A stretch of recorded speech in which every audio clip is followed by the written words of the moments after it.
boa tarde a todos e a todas. Obrigado por...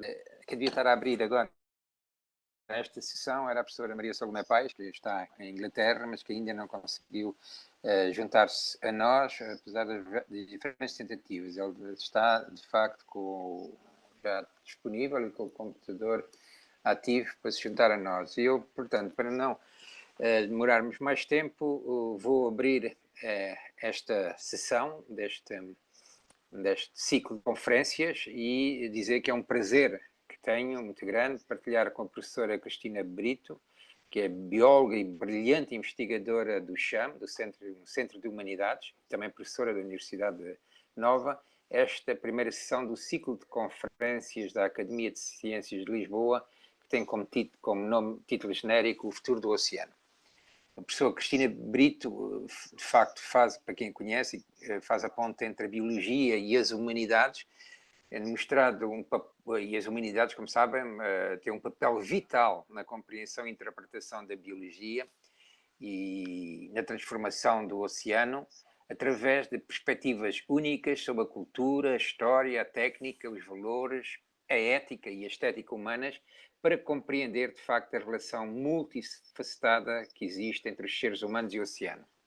Esta primeira das 5 sessões do ciclo, como decorre uma sexta-feira, porque quarta-feira foi dia feriado, tem como título Oceano Transformador, é de facto dedicada à reflexão sobre transformações e ideações antrópicas no contexto do oceano. À professora Cristina Brito, quero agradecer ter aceito o convite que lhe endereçamos. E agora, não sei se a professora Maria Salomé Paes já entrou, se quiser dizer algumas palavras. Já está. Olá, Já boa ouvi a noite. voz. Olá, boa noite. É para mim um prazer enorme estarmos hoje a iniciar este curso sobre o mar do futuro. Sejam bem-vindos todos os que estão connosco hoje e, muito em particular, eu queria enviar uma palavra de agradecimento a todos os conferencistas deste ciclo que nos brindaram com a sua participação. Mas, muito em especial, eu queria agradecer ao professor Ricardo Serrão Santos, que sem ele não teria sido possível organizar este curso e, portanto, aqui fica o meu testemunho e o meu muito obrigada. E, como sabem, o professor Ricardo já disse que eu estou fora do país e nem sempre é fácil conseguir ligar-me corretamente. Aliás, eu comecei a tentar ligar-me às 6:45, mas pronto, felizmente pude dizer-vos quão grata estou como responsável pelo Instituto de Altos Estudos e pela sua atividade, e também agradecer toda a ajuda, toda a intervenção do professor Ricardo Santos, e passo-lhe claramente e diretamente a palavra para agora estar convosco, e eu estarei até poder, enquanto puder estar ligada, a assistir a esta conferência, que seguramente vai ser extremamente enriquecedora para todos nós e para todos aqueles que quiseram juntar-se a nós hoje. Muito obrigada, e eu manter-me-ei por enquanto. Quando não conseguir estar, quando virem que eu saí, olha, paciência, encontrar-nos-emos na gravação e ouvi-la-ei toda com o maior rigor e o maior interesse. Obrigada, boa noite. Ricardo, muito obrigada, e passo-lhe a palavra a si, está bem? E obrigada. Ok, Maria Salomé, muito obrigado. Eu já fiz a apresentação da Cristina Brito, da professora Cristina Brito, e então eu daria já de seguida a palavra à professora Cristina Brito.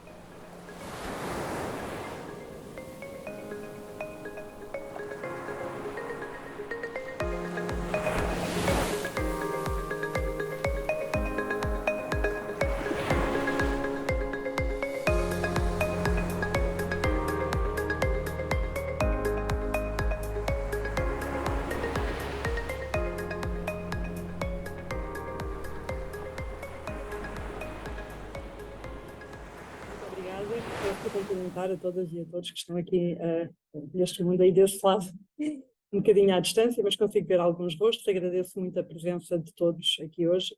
Agradeço o convite ao professor Ricardo Santos, à professora Salomé, à Academia das Ciências de Lisboa, e agradeço particularmente esta abertura para iniciar um ciclo sobre o Oceano do Futuro, falando do Oceano do Passado, e chamando a atenção para a importância das humanidades, das disciplinas das humanidades para o conhecimento e para a ciência dos oceanos. E é disso que eu vos vou falar aqui hoje, e trazer-vos aqui, a partir dos projetos que nós desenvolvemos no CHAM, no Centro de Humanidades da Universidade Nova de Lisboa, e também no âmbito de uma série de redes da qual eu e a minha equipa fazemos parte, aquilo que é a nossa visão sobre como o conhecimento, a ciência que é produzida na área da história, da arqueologia, da filosofia, dos estudos literários, enfim, das humanidades como um todo, podem contribuir para o avanço do conhecimento do oceano, numa época tão importante como a que estamos a viver agora, a década dos oceanos, e associada a uma série de desafios ambientais e societais que todos nós enfrentamos. Portanto, não estamos exatamente a meio da década, mas estamos em plena década dos oceanos, e aquilo que fizermos nos próximos 2 anos, 2024, 2025, será certamente fundamental para o desenvolvimento e para o sucesso dos objetivos da década para a ciência dos oceanos. Teremos uma conferência a decorrer em Barcelona em abril de 2024 e em 2025 a grande conferência dos oceanos, e já sabemos neste momento que aquilo que é a conservação, a gestão, a utilização dos recursos dos oceanos pode e deve ser visto também de uma perspectiva histórica, e o conhecimento que temos hoje em dia e a forma como o podemos aplicar para o futuro pode ser muito valorizado com a ciência que é produzida sobre o passado dos oceanos e das sociedades, das pessoas que impactaram, influenciaram, interviram no uso continuado dos recursos do mar. Podemos também contribuir diretamente, embora não seja explícito, mas podemos contribuir para o objetivo, um dos objetivos de desenvolvimento sustentável, a vida debaixo d'água, ou a vida debaixo d'água, a vida no limite da água, da superfície, no contacto entre a água e a terra, principalmente na forma como a ciência é produzida, mas também contribuindo para uma percepção sobre segurança alimentar, sobre conservação de espécies e de ecossistemas, e melhoria da qualidade de vida associada aos oceanos em geral. E neste momento, e com o trabalho dos últimos anos, mas também, na verdade, das últimas 2 décadas, em que uma série de investigadores e várias pessoas envolvidas em várias redes a nível internacional têm trabalhado de uma forma muito colaborativa e no âmbito de vários projetos para perceber de que forma é que conseguimos perceber o oceano do passado e então contribuir para o oceano do futuro.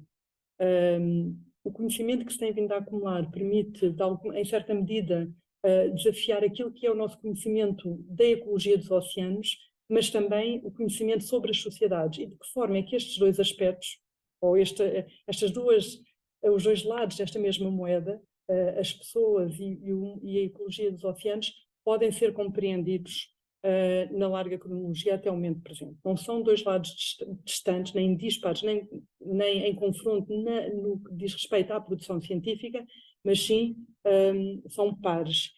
E nesse sentido existem uma série de iniciativas, eu destaco aqui algumas, enfim, a década dos oceanos, claro, mas o painel internacional para a sustentabilidade dos oceanos, que tem um foco muito grande nas ciências sociais e nas ciências humanas, a iniciativa Oceans Path, que é uma rede global de investigadores e outros produtores de conhecimento que trabalham para uma visão muito integrada do que é a compreensão dos oceanos ao longo da história. A partir da Unesco, a coligação Bridges para as humanidades, que também trabalha o valor das humanidades para aspectos de sustentabilidade ambiental e outras, uma série de projetos europeus que estão a decorrer. Portanto, este é um momento em que se cria verdadeiramente aqui um ímpeto e uma força para trabalhar e dar voz a esta produção científica. O meu colega Paul Holm, muito recentemente, perguntava numa reunião e dizia: estamos a avançar cegos ou sem visão para o futuro, no sentido em que conseguimos compreender o que fazer, como agir como adaptar as necessidades ou os usos ou a exploração dos recursos do oceano, sem perceber o que já foi feito e os impactos nos oceanos, mas também sem perceber de que forma é que as sociedades se relacionam com estes recursos, ou se relacionaram, de que forma é que compreendem estes recursos, qual é a sua importância para determinado grupo social, para um determinado contexto.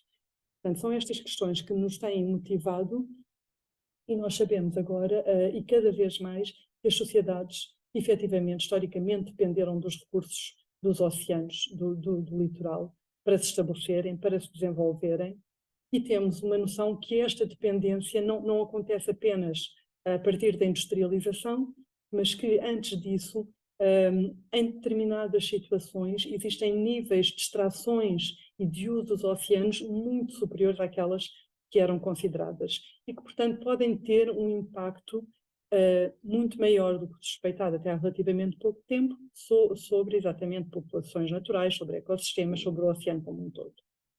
Impactos ecológicos nas redes tróficas diretamente, mas também impactos culturais ou socioculturais, se quisermos, no sentido que estas interdependências entre as pessoas e os recursos dos oceanos se manifestam também de muitas outras formas que não apenas aquelas que nós vemos no ambiente natural.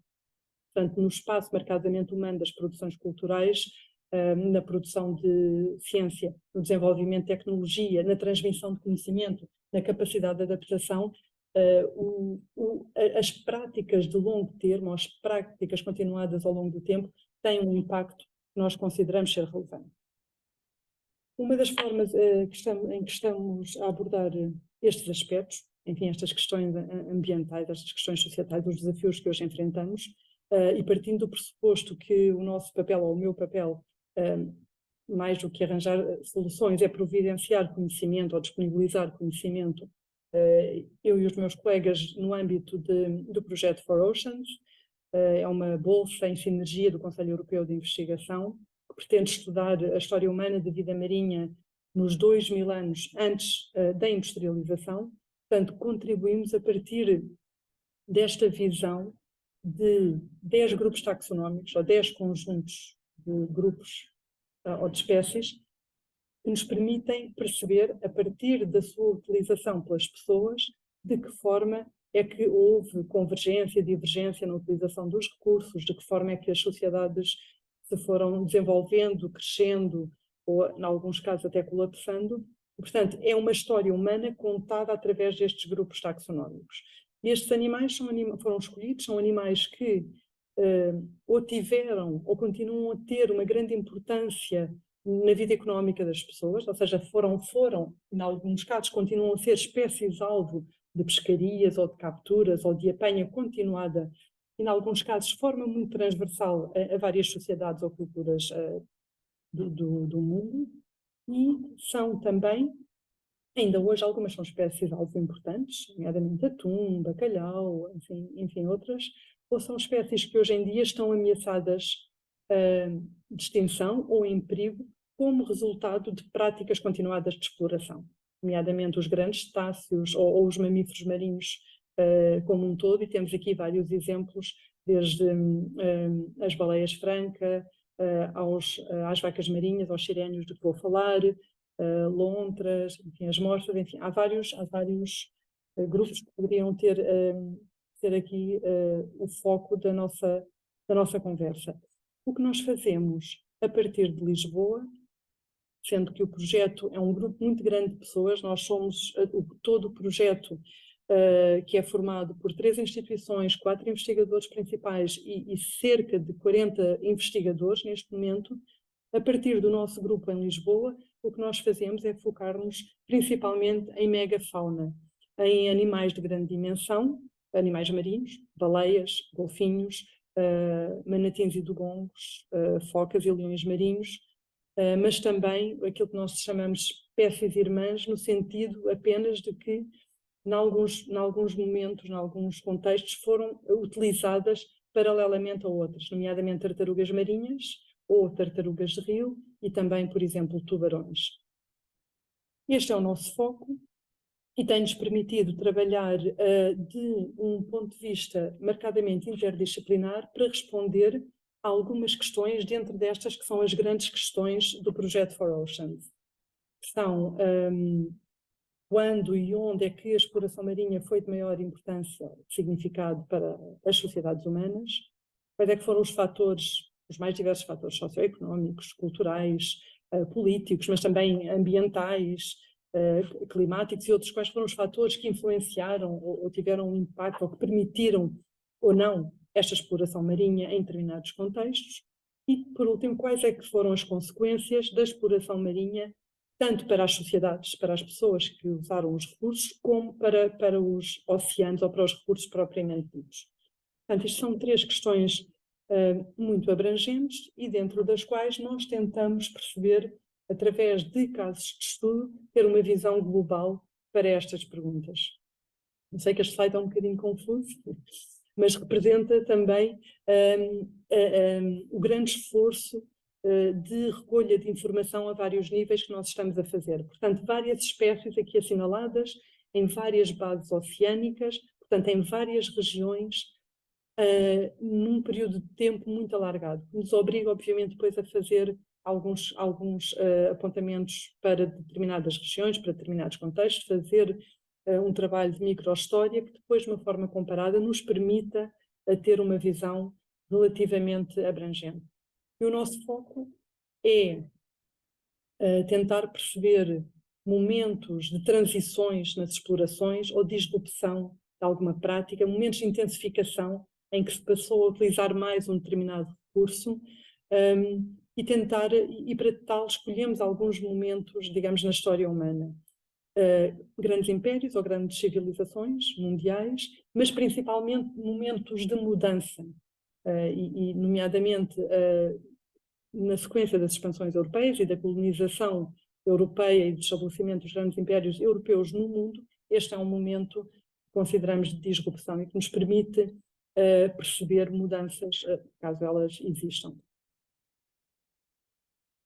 Nós trabalhamos, nós a partir de Lisboa, trabalhamos a história ambiental marinha, portanto, usamos métodos de trabalho da história numa tentativa de perceber de que forma é que as sociedades, as pessoas, os indivíduos se relacionaram com o resto da natureza e, portanto, tentar perceber não apenas os seus impactos sobre o meio natural, mas também como é que o perceberam, como é que o conceptualizaram, como é que o escreveram, como é que o representaram, e depois fazemos de uma forma integrada com colegas arqueólogos, portanto, que fazem também arqueologia da paisagem, arqueologia ambiental, que fazem zooarqueologia, mas também colegas que fazem oceanografia histórica ou climatologia histórica, fazem ecologia histórica, e todos em conjunto, digamos, tentamos obter respostas partilhadas comuns a estas nossas questões que eu aqui, mais ou menos, comecei a elencar. Na prática, isso significa o quê? Que trabalhamos objetos, vestígios materiais, trabalhamos artefactos, fazemos recolha e mapeamento de vestígios de restos de animais destes grupos que eu vos falei nas coleções de história natural. Identificamos, fazemos fotogrametria, fazemos amostragem para identificação em laboratório, identificação da espécie, datação, contextualização ecossistemática, e paralelamente a isso fazemos análise de documentos, de fontes históricas, fontes documentais, fontes visuais, iconográficas, cartografia, para digamos, situar os resultados que possamos vir a ter desta materialidade em determinados contextos histórico-sociais e perceber de que forma é que as relações se estabeleceram e que processos históricos foram sendo criados em função da utilização dos recursos.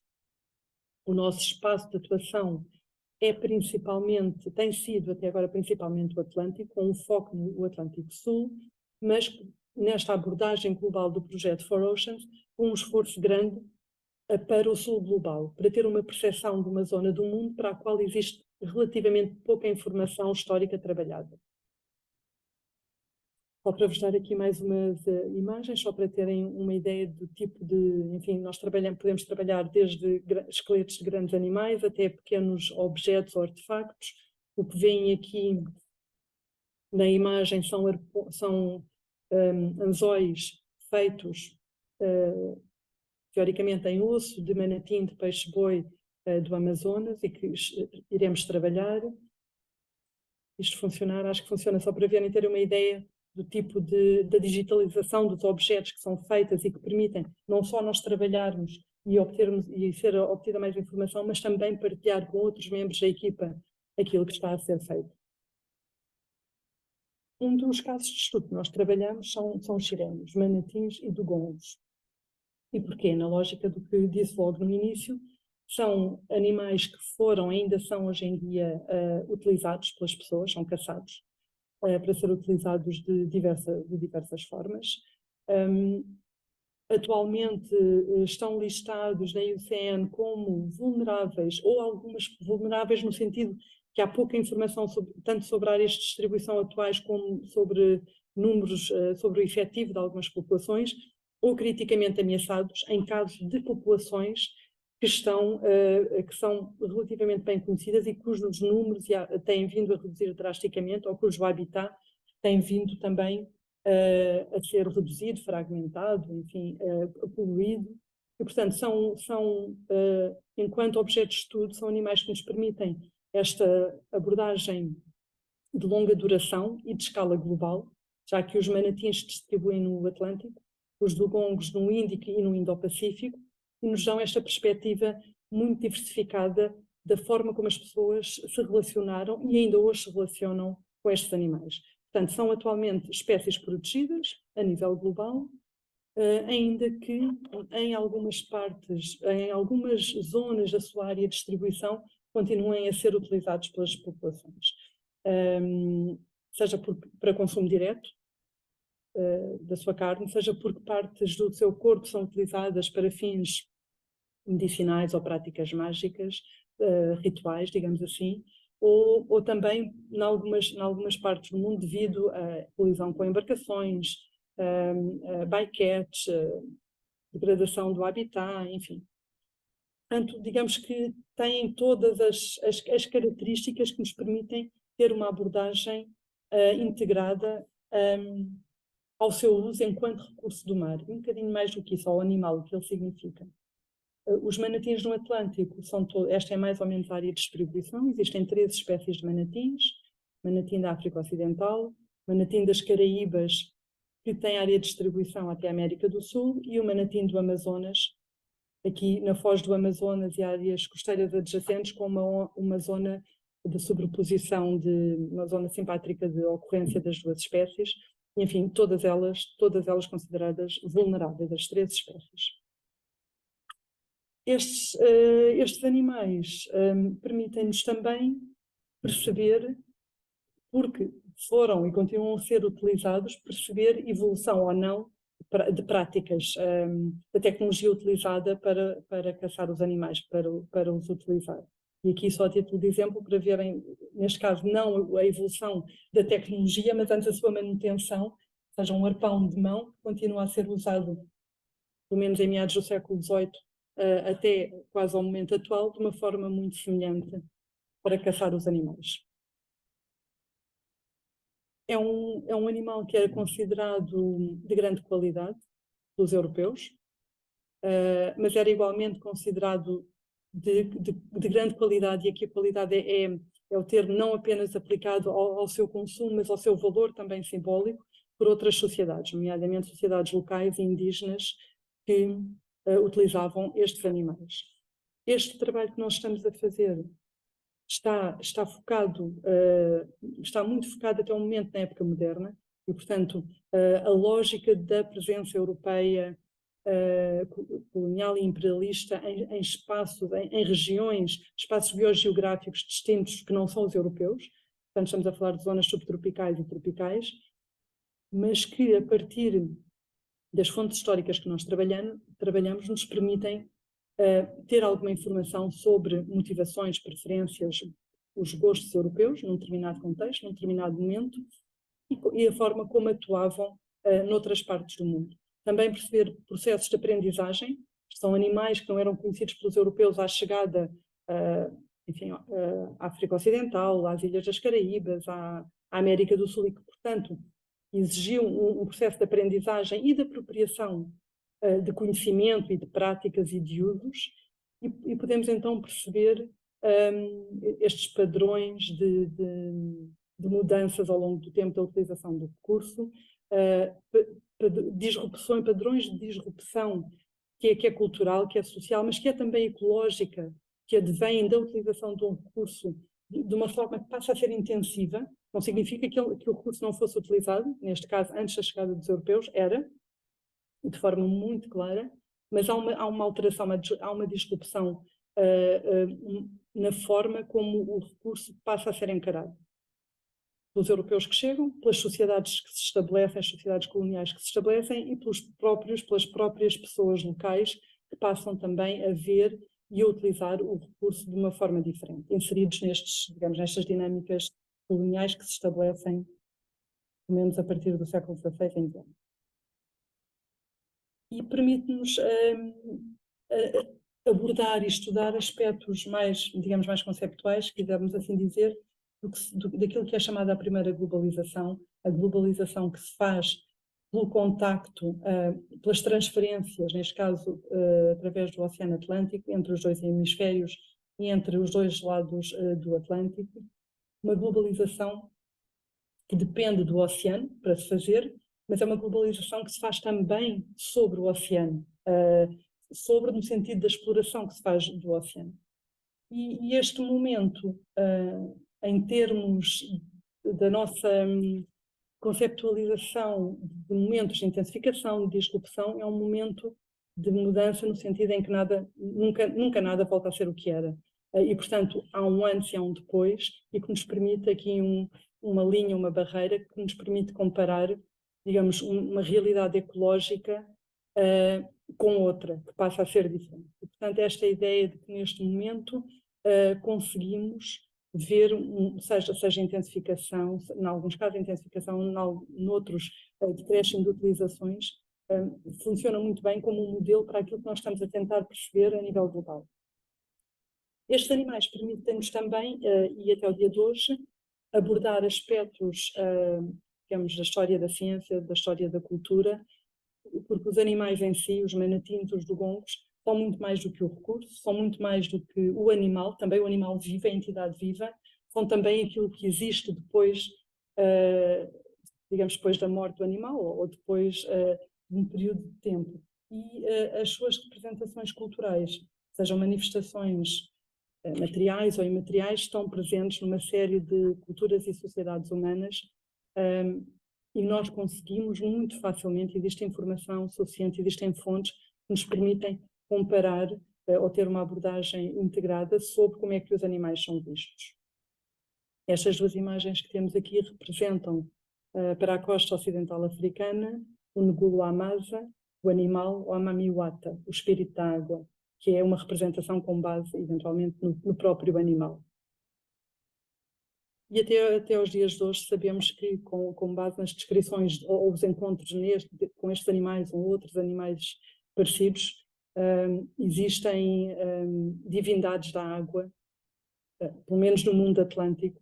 Os nomes que eu trago aqui são para o mundo lusófono, o exemplo, o peixe-mama na Guiné-Bissau, Nhatia, peixe-cabalo em Cabo Verde, Santo d'Água ou Ocossô em São Tomé e Príncipe, as mães d'água, Iaras e Amanjás no Brasil, todas estas divindades do panteão africano estejam de um lado ou do outro do Atlântico. E, portanto, o animal, que é mais do que ele próprio, a ideia de uma afterlife, uma pós-vida, digamos assim, do animal, que nos permite uma abordagem muito integrada e muito multi-interdisciplinar. Esta imagem que temos aqui é um manatee naturalizado da coleção de zoologia do Museu de Coimbra, do Museu da Ciência de Coimbra, não sei se conseguem ver, do lado esquerdo em baixo, ou do vosso lado direito, e portanto temos material também nas coleções portuguesas que tem muito interesse em estudar. São animais que continuam a ter importância cultural nos sítios onde ocorrem hoje em dia e, portanto, a recolha de histórias orais, de canções, de poesia, de manifestações artísticas, também nos acrescenta a esta lógica de perceber como é que as pessoas entendem os animais. E isto é muito importante em termos da conservação das espécies, especialmente no sul global, ou se quisermos, num mundo não ocidentalizado, em que a percepção do que é a manutenção de um recurso, a conservação de um ecossistema, pode não ser necessariamente aquela que nós pensamos à primeira vista. E a relação que as pessoas têm hoje em dia ainda com os recursos não é igual em diferentes partes do mundo, e isto deve ser tido em consideração quando se propõem medidas de conservação ou de gestão dos recursos. Vou avançar aqui um bocadinho mais rápido nestes slides. Nós fazemos uma abordagem de revisão sistemática da literatura, que inclui estudos publicados ou fontes históricas para, digamos, os animais que estamos a trabalhar, ou para as regiões do mundo que estamos a trabalhar. Compilamos esta informação em bases de dados que são partilhadas por toda a equipa e que permitem ser consultadas e que nos permite fazer uma revisão sistemática do conhecimento que existe e principalmente daquele que não existe. Fazemos pesquisa por nomes comuns, por nomes vernaculares em diferentes línguas, por nome específico também, e para diferentes regiões do mundo onde os animais ocorrem ou podem ter ocorrido no passado. Aqui há algum exemplo do tipo de fontes do século XIX, ou seja, a compilação de informação de preços, de capturas, dados, quantidades, que nos permitem, entre outras coisas, estabelecer digamos, um modelo de informação quantitativa sobre as extrações. Os dados históricos quantitativos tendem, digamos, a perder alguma qualidade à medida que vamos para trás no tempo. As fontes são menos detalhadas, são menos abundantes, e, portanto, nós temos um sistema que chamamos de luzes como é que se diz? Os sinais de luzes de trânsito, verde, amarelo e vermelho, que classificam, digamos, a qualidade dos dados que temos para a sua utilização em termos quantitativos. O que é que nós queremos continuar a fazer no âmbito do projeto? É estender esta metodologia a outras zonas do Atlântico. Há muito pouca informação quantitativa para as extrações nas Caraíbas e, portanto, temos que sair aqui da lógica do Império português e ir trabalhar fontes de outros impérios europeus para esta região das Caraíbas. Existe muito pouca informação, ou quase nenhuma, para a África Ocidental, e seria algo que nos interessava também perceber, e estamos a começar a trabalhar os dugongs, portanto, a movermos do Atlântico para o Índico. A lógica é a mesma. A população global de dugongos é considerada vulnerável, mas existem populações específicas ou subpopulações que estão consideradas como criticamente ameaçadas, como seja na África Oriental, ou até, em algumas áreas da sua distribuição, como funcionalmente extintas. Portanto, subpopulações. Isto é extremamente importante ao nível da manutenção e da gestão da espécie como um todo, se distribui numa área geográfica muitíssimo alargada, em toda uma base oceânica, mas que pode exigir medidas de conservação e de gestão particulares num local diferentes das que são aplicadas noutro local. O que é que nós temos que fazer? A mesma lógica, tentar procurar dados quantitativos que já sabemos que só teremos para momentos mais recentes da história e tentar obter, a partir das fontes históricas, incluindo as iconográficas, informação que, se não nos der informação de extrações ou de quantidades, que nos possa contextualizar a utilização do recurso. E, de novo, podemos fazê-lo recorrendo a uma tipologia muito diversificada de fontes históricas, desde as da história natural e da ciência, fontes da história económica, de trocas comerciais, até da cartografia, sendo que a grande dificuldade, mesmo dentro de uma equipa que é altamente multidisciplinar, com uma grande abrangência cultural e linguística, é difícil. Portanto, temos que ter pessoas que nos consigam ler ou traduzir fontes de línguas que habitualmente não dominamos, pelo menos não na Europa, e, portanto, esse trabalho está a começar a ser feito e a recolher informação que nos possa ser útil. Só para termos aqui uma ideia, conseguimos também ter aqui uns números de uma flutuação de capturas com um período relativamente recente, final do século XIX e início do século XX, para uma região específica no Japão. Portanto, estamos a começar a compilar esta informação em conjunto com os nossos colegas e tentar acrescentar onde existem buracos de informação. E isto também é muito importante, perceber não só aquilo que já sabemos, mas também o que não sabemos e como é que podemos obter esta informação. Estamos também a fazer um esforço de descentralizar, não apenas da Europa, como já fazemos no Atlântico, mas neste caso descentralizar do Atlântico. Em termos da informação histórica, grande parte dos estudos a nível global tem-se focado no Atlântico, principalmente no Atlântico Norte, em algumas regiões do Pacífico, principalmente no norte do Pacífico, e há relativamente pouca informação para o Oceano Índico. Portanto, esta ideia de descentralizar e de procurar informação que nos dê uma visão mais global da utilização de um recurso é para nós muito importante. E, portanto, este movimento, digamos assim, circular agora do Atlântico para o Índico. Quando limpamos aquele mapa que eu mostrei no início, muito confuso, permite-nos ter aqui este modelo para os manatins e os dugongos, que com informação de várias regiões podemos tentar escrever uma narrativa global da exploração destes animais. Talvez consigamos ter estes itens que aqui vêm, talvez consigamos ter informação suficiente para ter uma história, uma narrativa global, sobre quantidades, sobre exploração, sobre áreas históricas de distribuição, sobre a sua relevância cultural em diferentes regiões e para diferentes sociedades, como é que eram consideradas espécies-alvo, quando é que passam a ser, quando é que deixam de ser, quando é que quando é que se transformam, digamos, ícones da conservação, que o são em partes do mundo, como é que podemos acrescentar algo sobre estes animais em termos do que eles significam enquanto património natural, enquanto espécie, mas também enquanto património cultural, enquanto memória que foi sendo construída e que é construída neste preciso momento.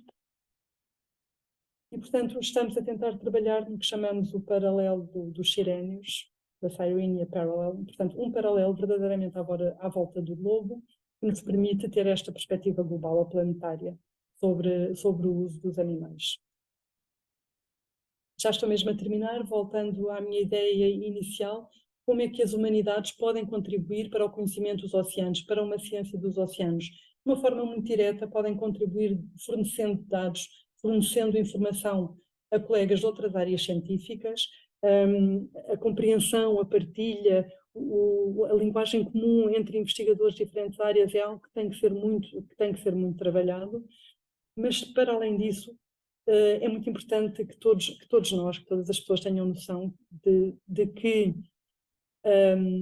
aquilo que as sociedades produziram e produzem em termos culturais, em termos históricos, nos diz muito sobre a sua relação, sobre as relações estabelecidas na utilização do resto do mundo não humano, do resto do mundo natural.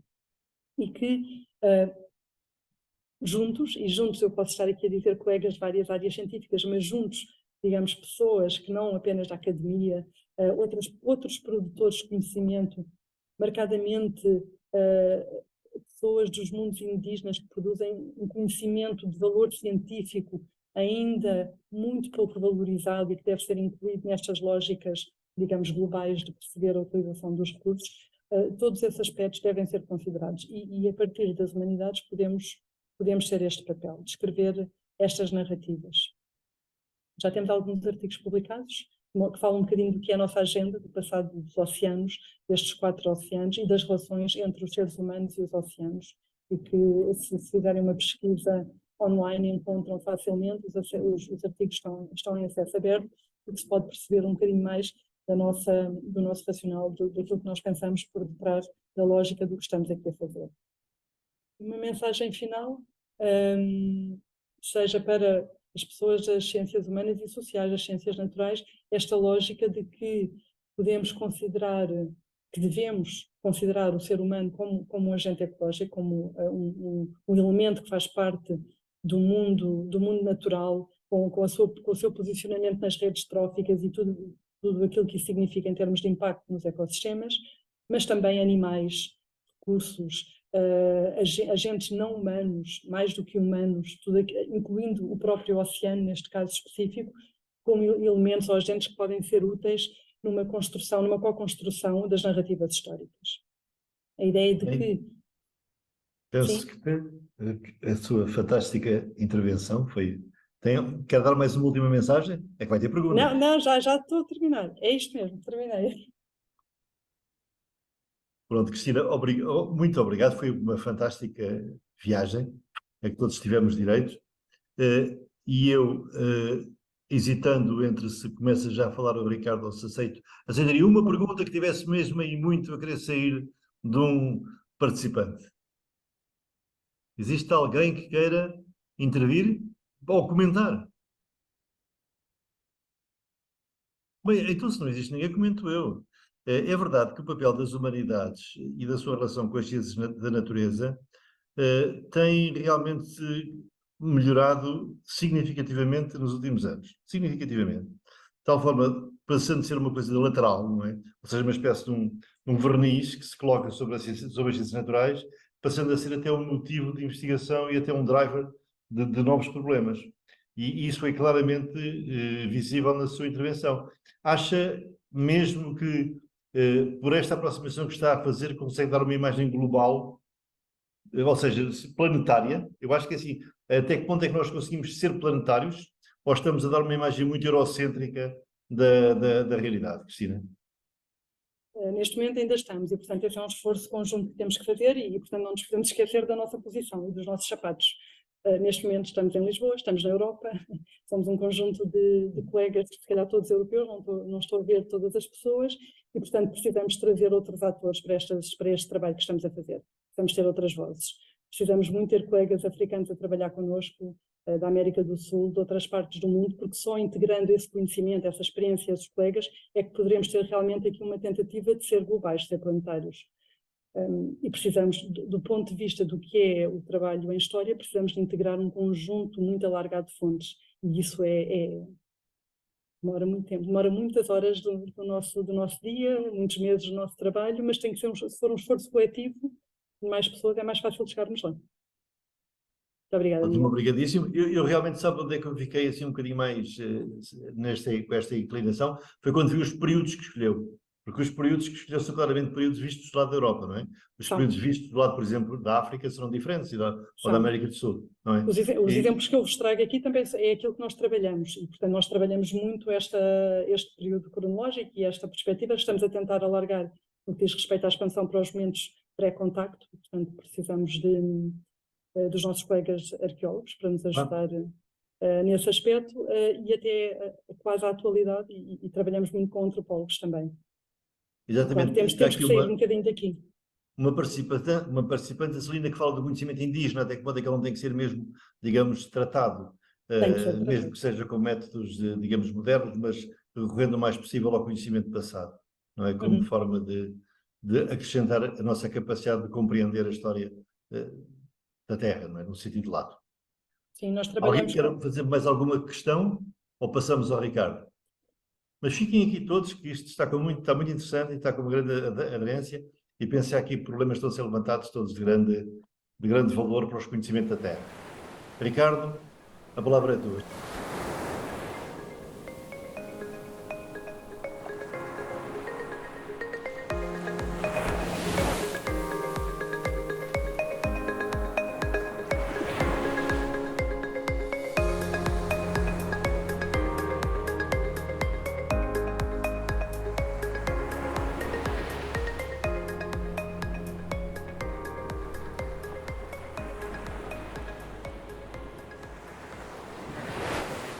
Cristina, e dizer-lhes antes de começar que para mim foi um prazer estar a planear este ciclo de conferências com a confrade Maria Salomé Pais, que também esteve aqui connosco no início, não sei se ainda está ligada, que é presidente do Instituto de Altos Estudos desta academia, e com o amigo, confrade e camarada Miguel Miranda.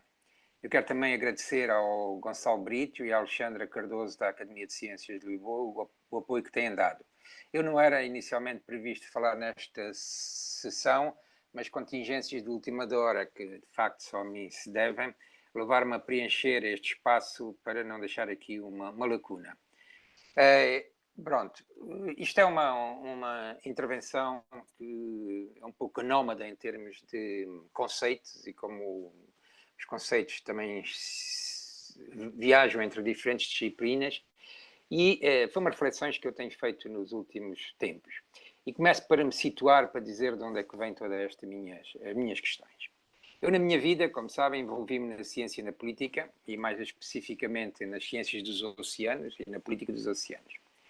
E durante 25 anos estive, como muitos de vós aqui, imerso em contextos fundamentais, aplicados e públicos da ciência dos oceanos.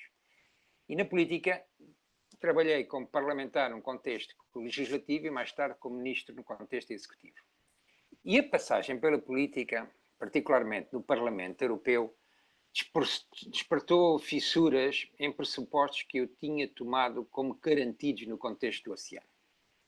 Eu percebi na ocasião que durante mais de 25 anos em ciência tinha de facto vivido uma espécie de cápsula num mundo de parceiros que partilhavam os mesmos paradigmas científicos e as mesmas percepções culturais.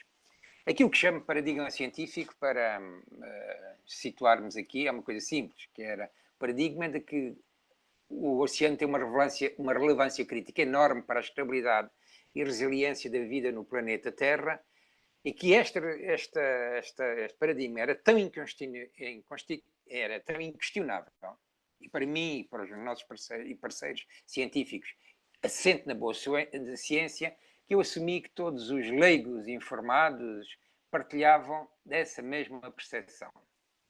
E neste entendimento eu assumia que seria óbvio que as políticas que visavam um oceano perturbado, como nós cientistas o estávamos a ver, eram absolutamente inquestionáveis para a segurança das nossas sociedades e para a segurança do planeta.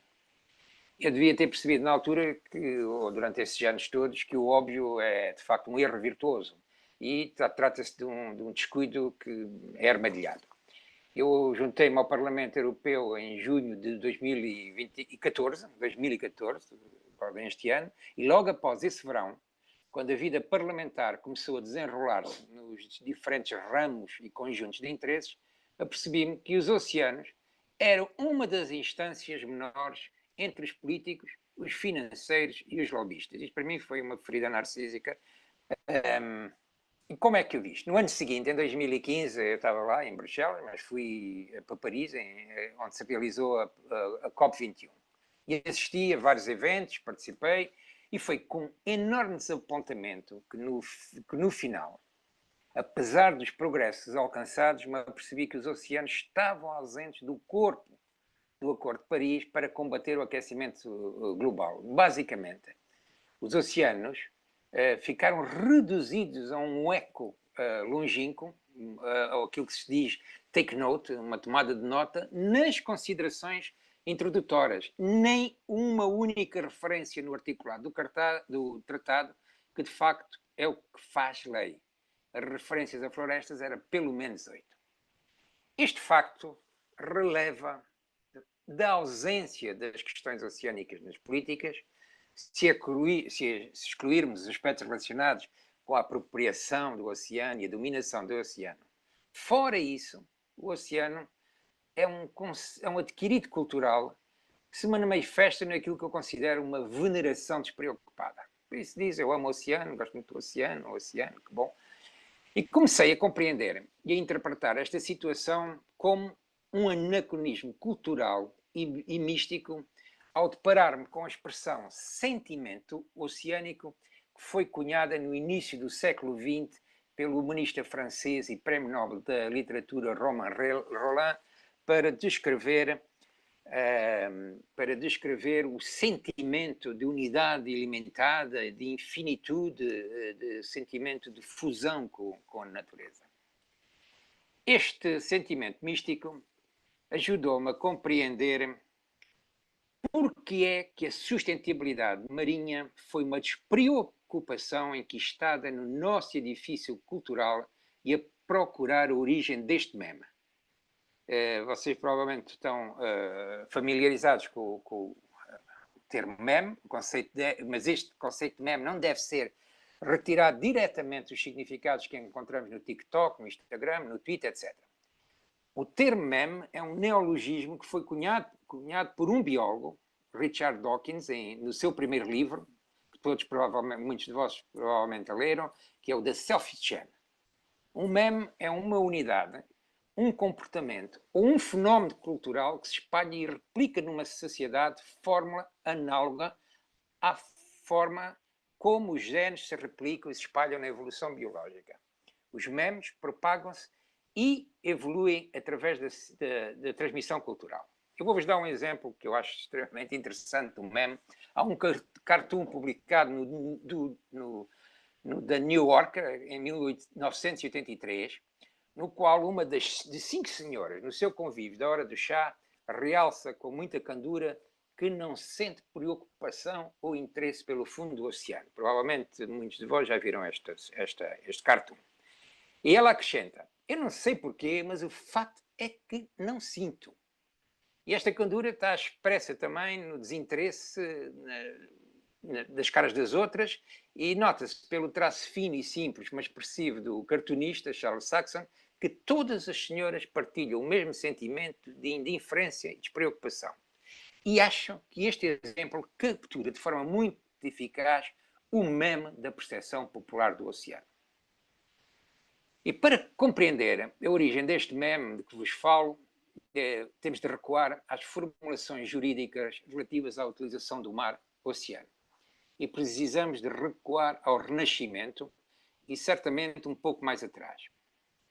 Vou recuar a Hugo Grotius, que era um jurista, diplomata, filósofo, que, sem entrar em detalhes, quais as razões que ele desenvolveu este trabalho, que em 1609 publicou uma pequena brochura que influenciou a lei do mar até hoje.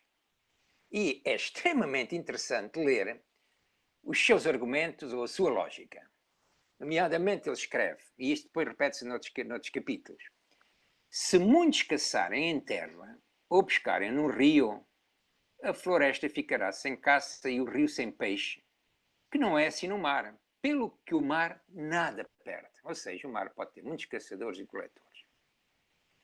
E as ideias, de facto, de imunidade e de generosidade intangível que estão naquela ideia de sentimento oceânico dos mares e dos oceanos e dos seus recursos foram as primeiras formulações com implicações jurídicas para um meme que atravessaria 4 séculos de cultura ocidental. Eu vou recuar ainda um pouco mais. Digamos que, em termos da percepção jurídica do oceano, a nossa cultura popular teve até recentemente a marca do Renascimento, mas que refletiu as ambições que antecederam o Renascimento, a era dos descobrimentos, que decorreu, como sabem, entre o final do século XV e o início do século XVII, impulsionado por potências europeias como Portugal e a Espanha, que exploraram, cartografaram territórios desconhecidos. A confiança na navegação e, de facto, as recompensas tangíveis das primeiras viagens alimentaram o mito da inescutabilidade. Os oceanos que cobriam a grande maioria do planeta pareciam ser uma fronteira infinita de recursos e exploração. E começou assim a frutificar a ideia de que os peixes eram infinitos e que o impacto humano era negligenciável face à vastidão dos mares.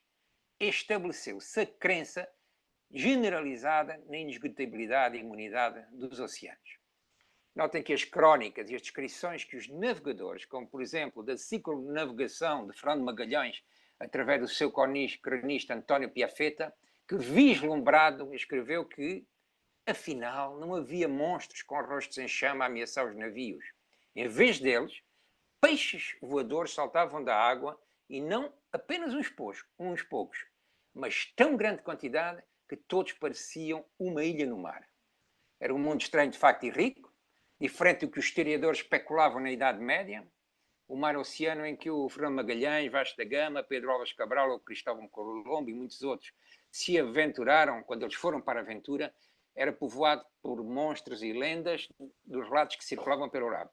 Monstros que povoavam rotas através dos imaginários das mentes humanas, logo aquelas que nós conhecemos, desde que somos miúdos, encimada pelo nível o temível Adamastor, o Faunos, os dragões, os nircónios.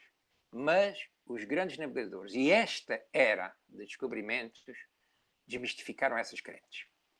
O meme do impossível, dos recursos inultrapassáveis, dos monstros devoradores de homens da Idade Média, deu lugar ao meme de todos os possíveis.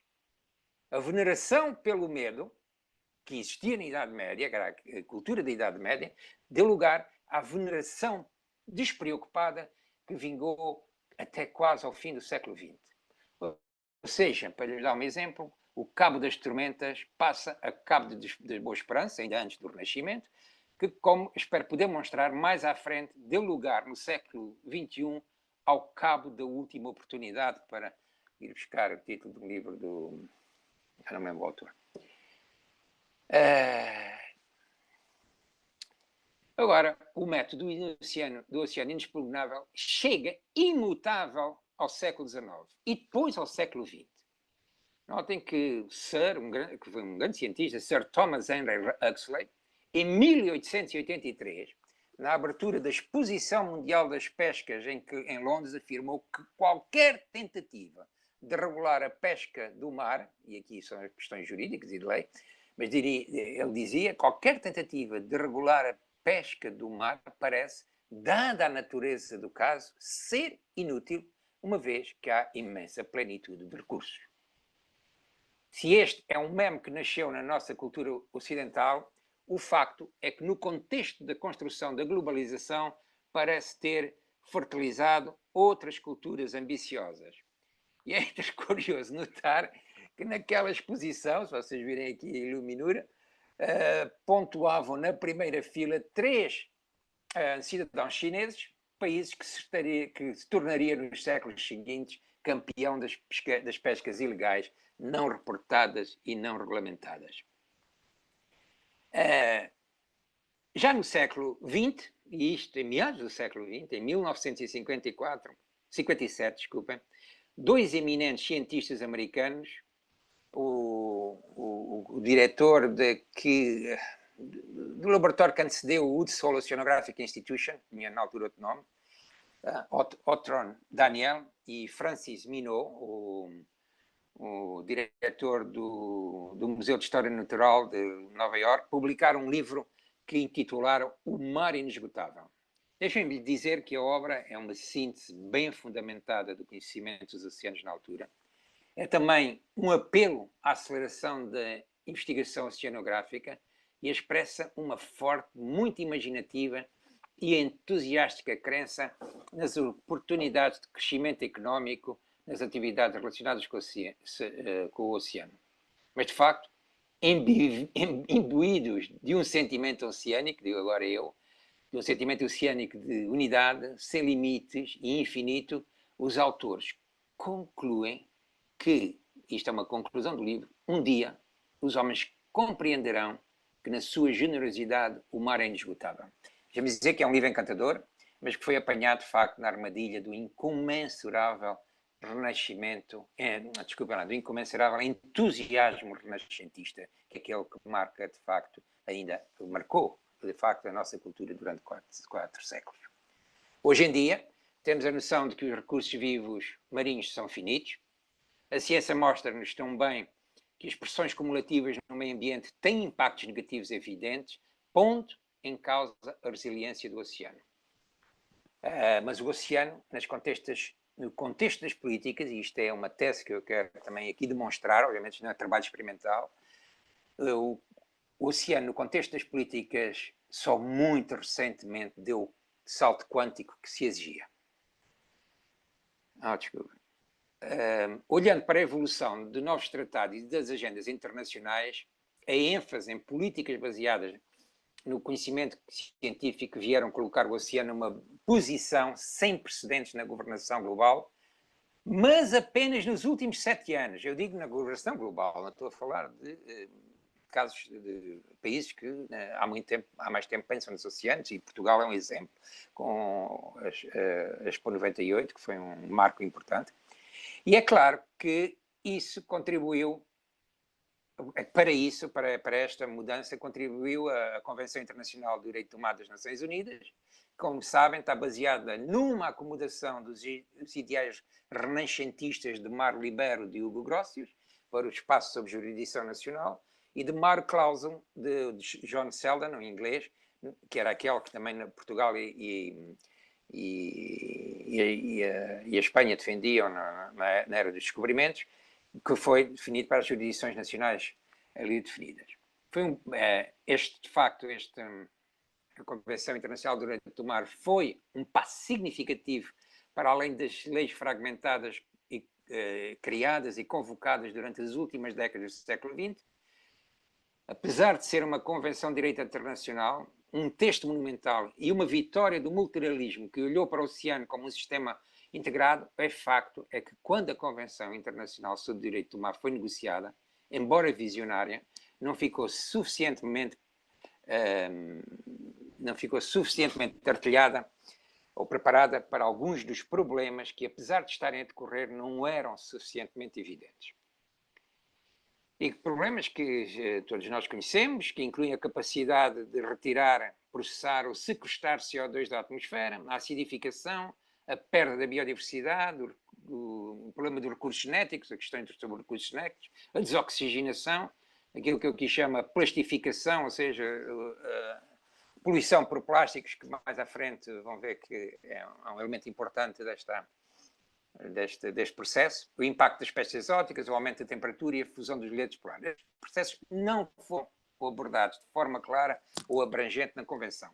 No entanto, eu não tenho dúvidas nenhumas que o UNCLOS foi um passo fundamental para o que viria a constituir o salto epistemológico a partir da segunda década do século XXI.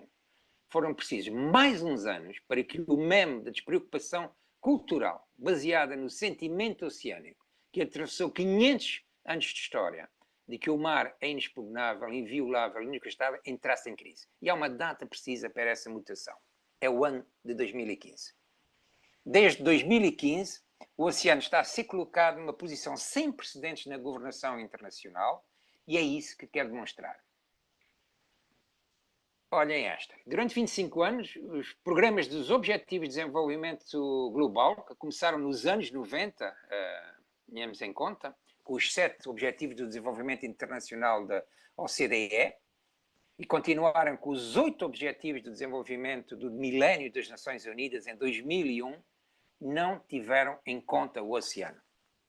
Mas em 2015, a Agenda para o Desenvolvimento Sustentável de 2030 incorporou pela primeira vez, e julgo com a contribuição importante de Portugal, que é sempre uma nação que se viu vocacionada para os oceanos e também para a conservação dos oceanos, o Objetivo de Desenvolvimento Sustentável 14, e este é um passo de enorme importância.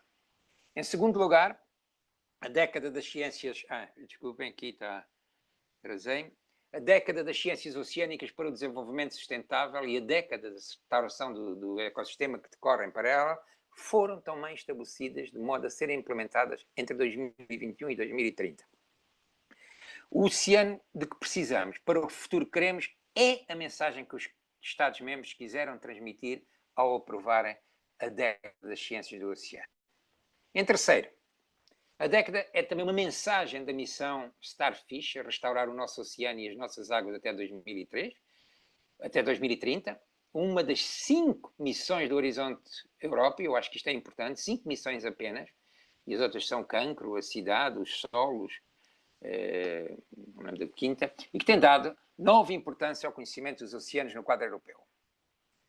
Quanto ao processo de avaliação global regular das Nações Unidas sobre o estado do ambiente marinho, e aqui incluindo também os aspectos socioeconómicos, conhecido em vulgo como Avaliação Mundial dos Oceanos, que tendo apenas começado em 2015, o primeiro relatório, julgo que é de 2015, já se encontra no terceiro ciclo de avaliação e haverá uma apresentação, acho que na terceira ou quarta semana, julgo eu, deste ciclo, da professora Maria João Biano, que tem tido um papel muito relevante no âmbito deste contexto. Em quinto lugar, gostava de vos lembrar também o painel intergovernamental sobre alterações climáticas, o IPCC, que publicou só em 2019 o seu primeiro relatório sobre o oceano. E também outros, os sistemas, os gelos, que têm uma grande relevância também para a subida do nível das marés. Mas a contribuição para o que já é o 6º relatório traz também um esforço de mensagem que, na minha perspectiva, foi finalmente consolidado em Glasgow, na COP26, após uma COP25 semi-falhada. Se na COP26, entre o oceano e o clima, foi finalmente clarificado e aceito no relatório, o IPCC sublinha e densifica a ligação entre ecossistemas oceânicos, clima e biodiversidade, destacando também outro elemento importante da equação, as sociedades humanas. 6º argumento, para que isto só decorreu nos últimos 7 ou 8 anos. A UNEP publica em 2019 o seu primeiro relatório global sobre o Oceano Azul. As conferências dos oceanos, das Nações Unidas sobre os oceanos, em que a segunda teve lugar em Lisboa em 2022, tem estado planeada para 2020. E finalmente, e muito importante, deixem-me dizer, o novo tratado sobre a biodiversidade para além das jurisdições nacionais, aprovado em 2023, após, julgo eu, 21 anos de negociações. O facto é que, de acordo com a ciência, o planeta tinha entrado num novo período geológico, o Antropoceno, e a data de viragem do Holoceno para o Antropoceno, o período de viragem do Holoceno, que foi o período mais estável do planeta para o Antropoceno, foi considerado como situante-se em 1950. Trata-se também da instalação do mar em crise, como lhe chamou Davor Vidas, e o início da utilização progressiva e expansiva dos plásticos. Eu acho que os plásticos também têm importância muito grande no contexto de formar as sensações, as emoções da sociedade em relação ao oceano. Quanto a mim, foi preciso a visão e a sensação incómoda dos plásticos marinhos flutuantes para que, em relação ao oceano, a sociedade e a política começassem a rever o seu sentimento e refletissem nas políticas globais, como há muito o exigiam os cientistas e outros observadores privilegiados. Esta crise do grande oceano acabou por despertar a cultura popular e a política para o problema muito anunciado. Plásticos começaram a ser produzidos industrialmente em 1930, como sabem, tendo expandido após 1950. Em 2000 estávamos a produzir quantidades enormes de plástico, acho que 250 milhões de toneladas por ano. E a produção em tais quantidades, obviamente, levou a que aparecessem em todos os ecossistemas do mundo, e nomeadamente dos oceanos. Isto foi a tempestade perfeita.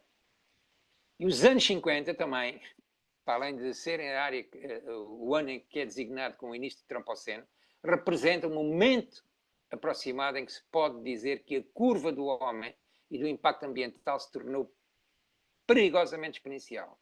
O ano 1950 também encontrou, como sabe, os meios de comunicação à beira de uma rápida expansão, a publicidade, etc, etc. Nós que aqui estamos pertencemos à geração que viu pela primeira vez o consumo massivo de bens envoltos em plásticos e a invenção da comida takeaway e do plástico de utilização única, celebrado e promovido como uma festa de vida descartável durante os anos 50.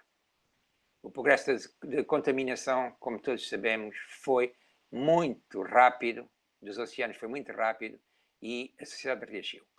Mas eu estava lá já bem patente.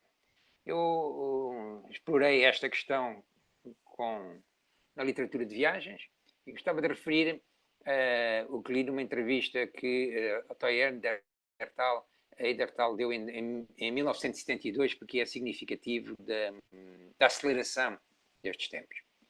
Ele tinha um barco Kon-Tiki, com o qual viajou durante 101 dias, e diz ele que não viu qualquer sinal de homem até ver um naufrágio numa praia de um dos atóis perto do destino.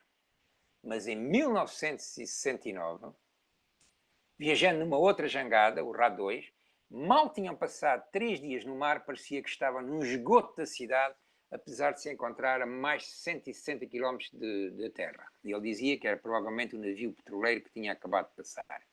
E continuou a acontecer durante a viagem. E na viagem Ra-2, já em 1970, estamos a falar de 1970, decidiu fazer um levantamento diário, mergulhando e recolhendo amostras de coágulos de petróleo. Encontrou coágulos de petróleo em 43 dos 57 dias. Além disso, viu recipientes de plástico, sacos de nylon, garrafas vazias, de todo o tipo de lixo. A verdade é que, entretanto, a situação melhorou, porque houve, de facto, legislações e depois a Autoridade Marítima Internacional, no contexto de circulação de navios, também pôs muitas exigências, e melhorou, e os derrames de petróleo começaram a ser controlados. E nós vimos isso também nas nossas praias e zonas costeiras. Vimos isso nas nossas praias e zonas costeiras. Lembramos todos quando pisávamos Alcatrão, passada assim, passada não, ou passado nos Altos Areiais. E podemos dizer que em 50 anos se conseguiu melhorar de uma forma significativa a situação de derrames do petróleo no mar.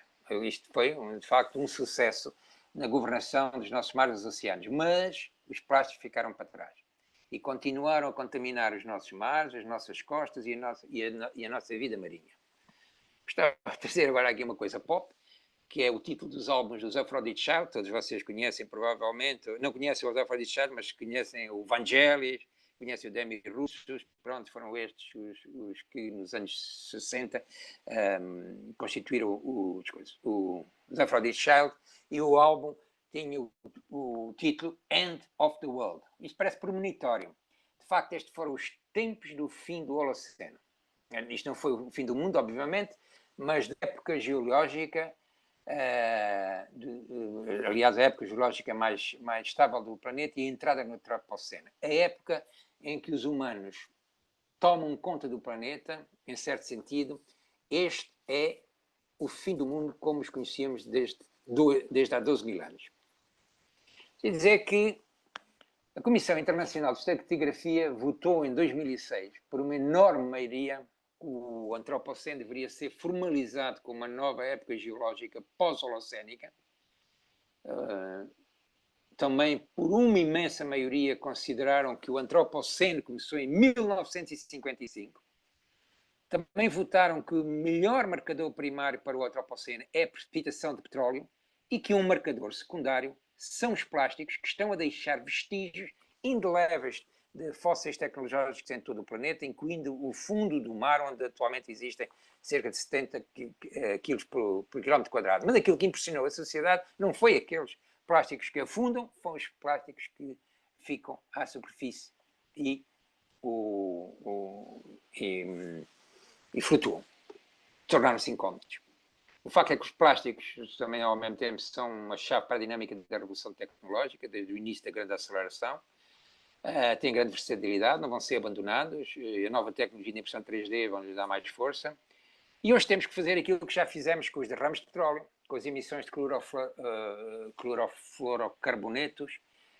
E em tempos de recente, através de programas de grande escala, houve progressos em questões críticas, como o aumento do número e tamanho de áreas marinhas protegidas, a melhoria das tendências populacionais de espécies marinhas, como os cetáceos ou o atum-rebilo, a redução dos derrames de petróleo marinho, a melhoria de algumas águas costeiras, a redução de poluentes orgânicos persistentes e, digo-lhes, a redução da percentagem de espécies globalmente ameaçadas listadas pela UNC.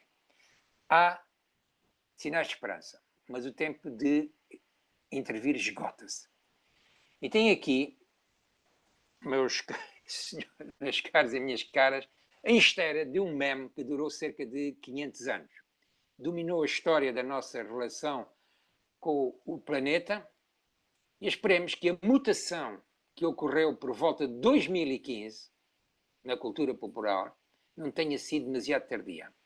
O meme durou demasiado tempo, tendo-se mantido inalterado desde os primeiros 75 anos do Antropoceno, ou seja, desde 1955 até 2015.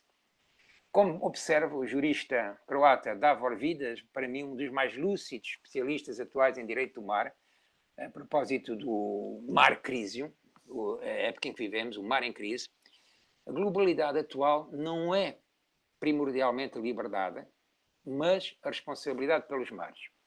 A necessidade é compreender que abordar os impactos humanos sobre a componente marinha do planeta não depende prioritariamente e não se conforma com as nossas fronteiras políticas ou com as forças motrizes que abordam.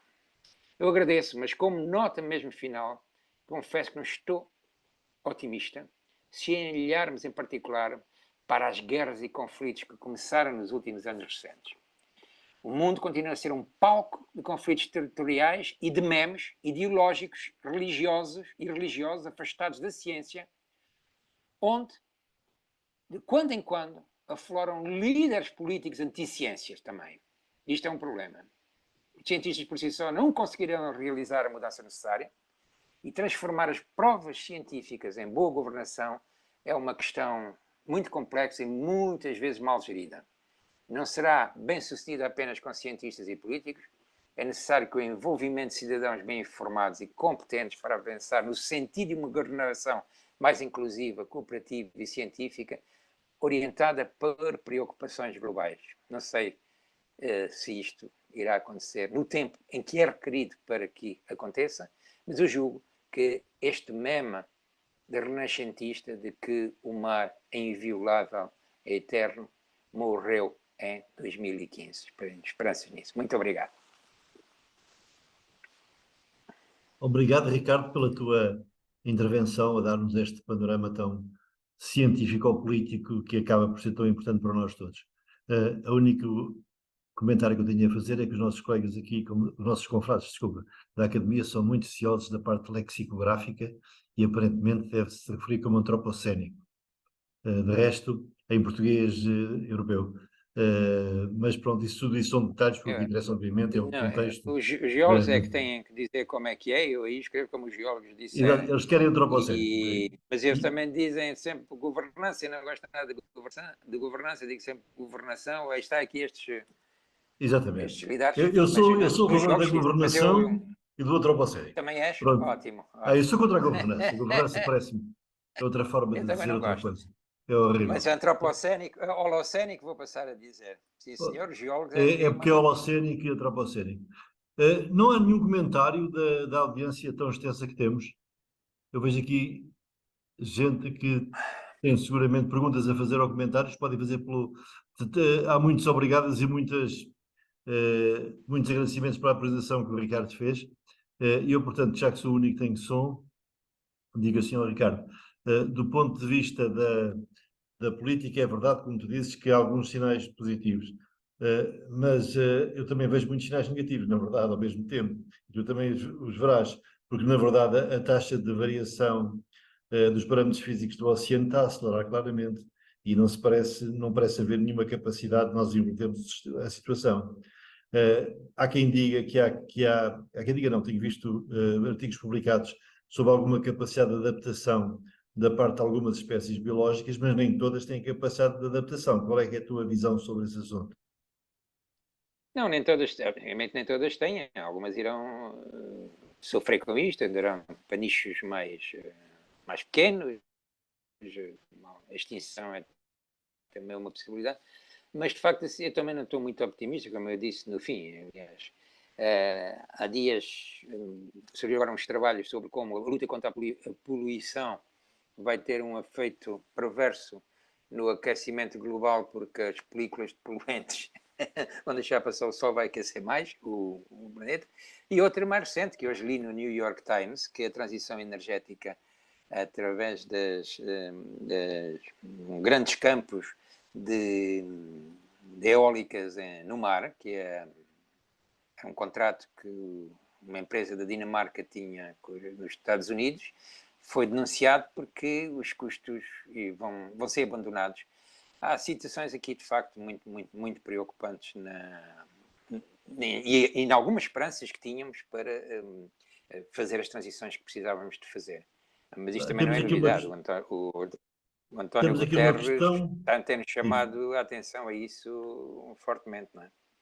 Sim, sabes que a guerra acaba por, quer a gente quer não, de virar a atenção das pessoas para outra direção, não é?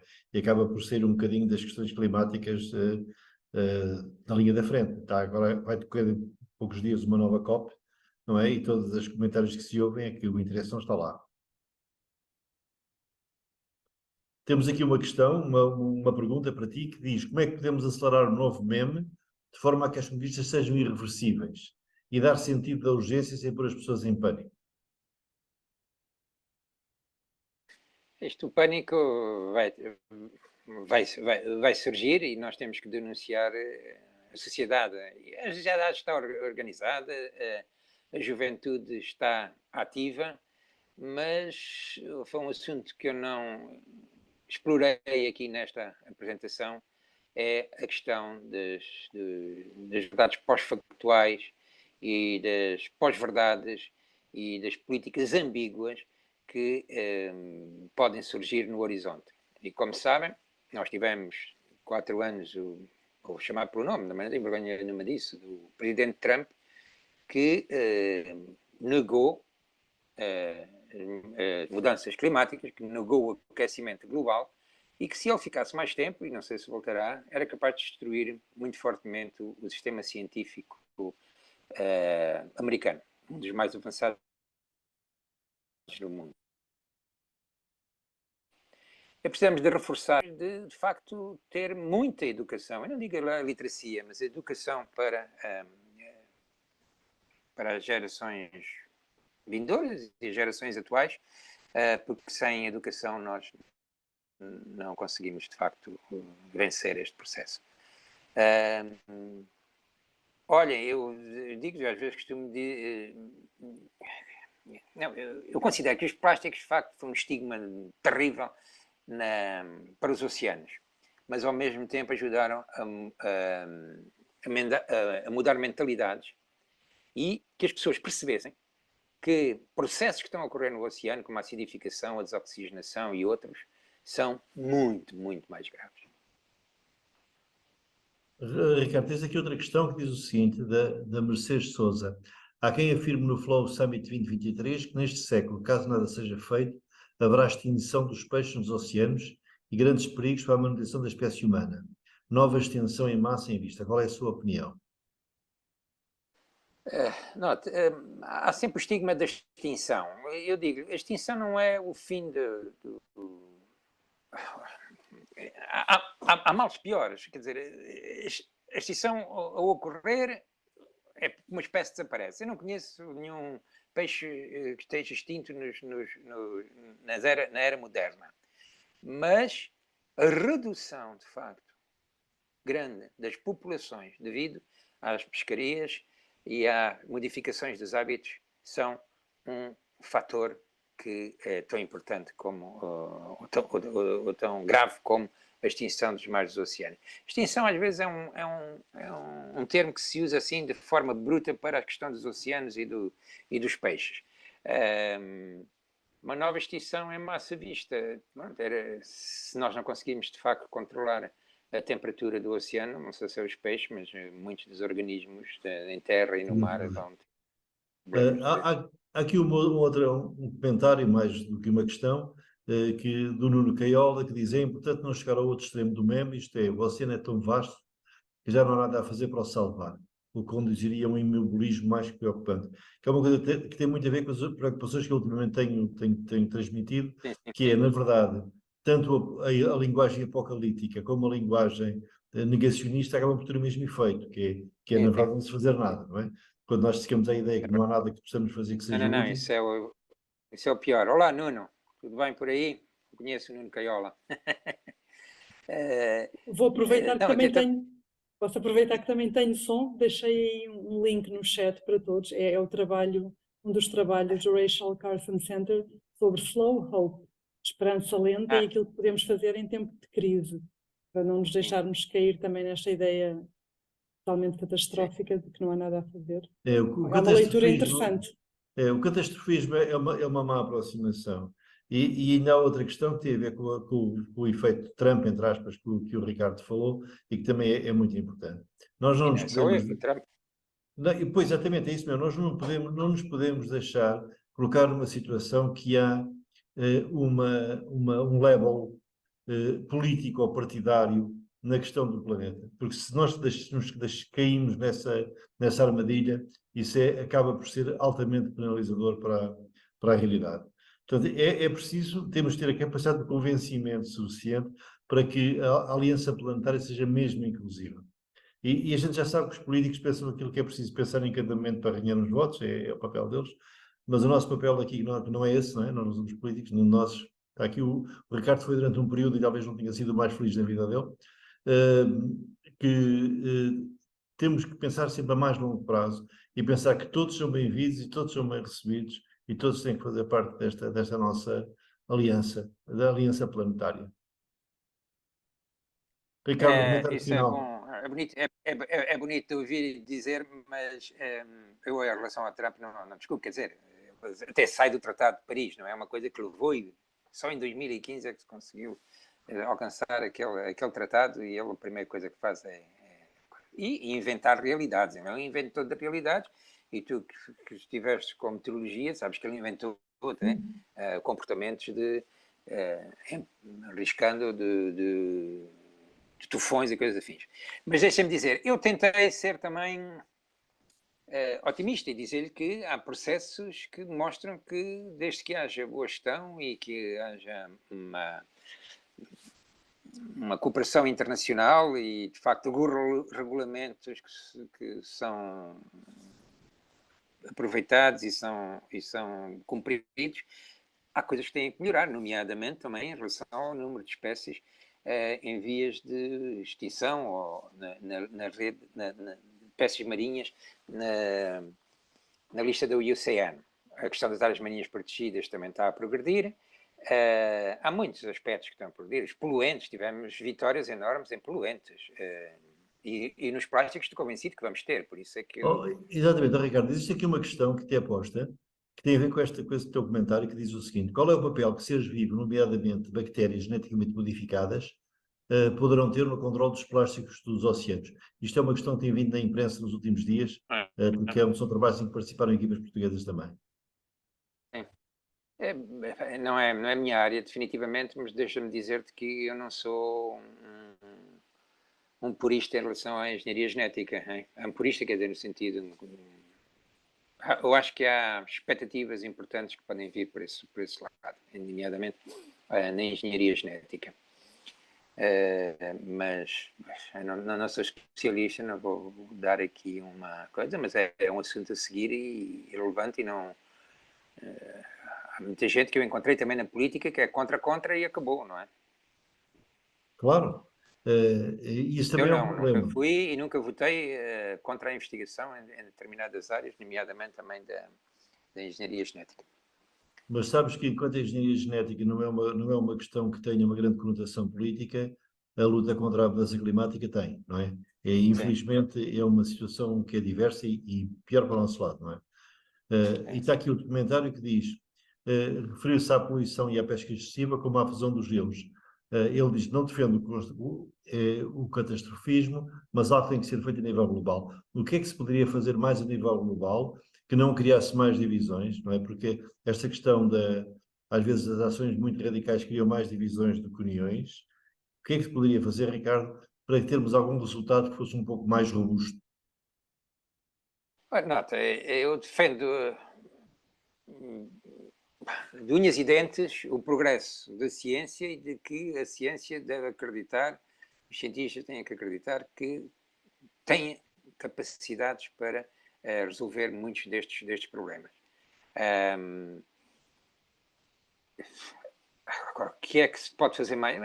Nisto, como dizia o Davor Vidas, é pensar menos nos territórios e ter conseguido propostas e acordos multilaterais a nível global, porque o oceano é mesmo global e não só o oceano, a atmosfera, no fim de contas, tudo se tornou global. E se não houver multilateralismo e acordos multilaterais, caímos num impasse.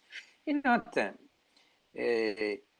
eu sou otimista, mas estou a ficar mais pessimista. E depois, quando ouço também o nosso secretário-geral das Nações Unidas a falar das questões das mudanças globais, não estou a falar agora da guerra, nem dessas coisas ali na Palestina e Israel, ele tem feito avisos recorrentemente sobre como nos estamos a atrasar na transição que temos que avançar.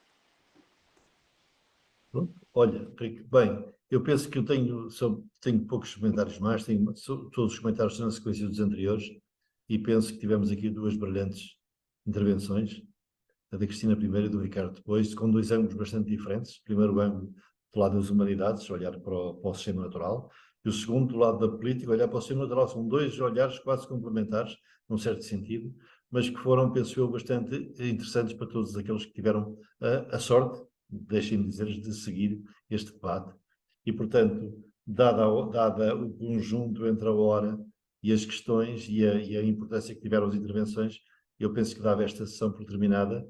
Desejávamos a todos um bom jantar e um bom fim de semana, e que para a próxima vez, da próxima conferência organizada, na verdade, pelo Ricardo e pela Salomé, que é o pouco tenho feito, que estejam aqui outra vez, porque vale sempre a pena ouvir as pessoas que foram convidadas. Cristina, muito obrigada por teres participado. Ricardo, a ti não te agradeço porque és um sénior e não tens que receber agradecimentos. E, portanto, muito boa tarde e muito boa noite a todos. Obrigado por teres aparecido e teres conduzido isto desta maneira como conduziste, foi muito bom. Muito obrigada, até à próxima. Até à próxima, obrigado. Boa noite.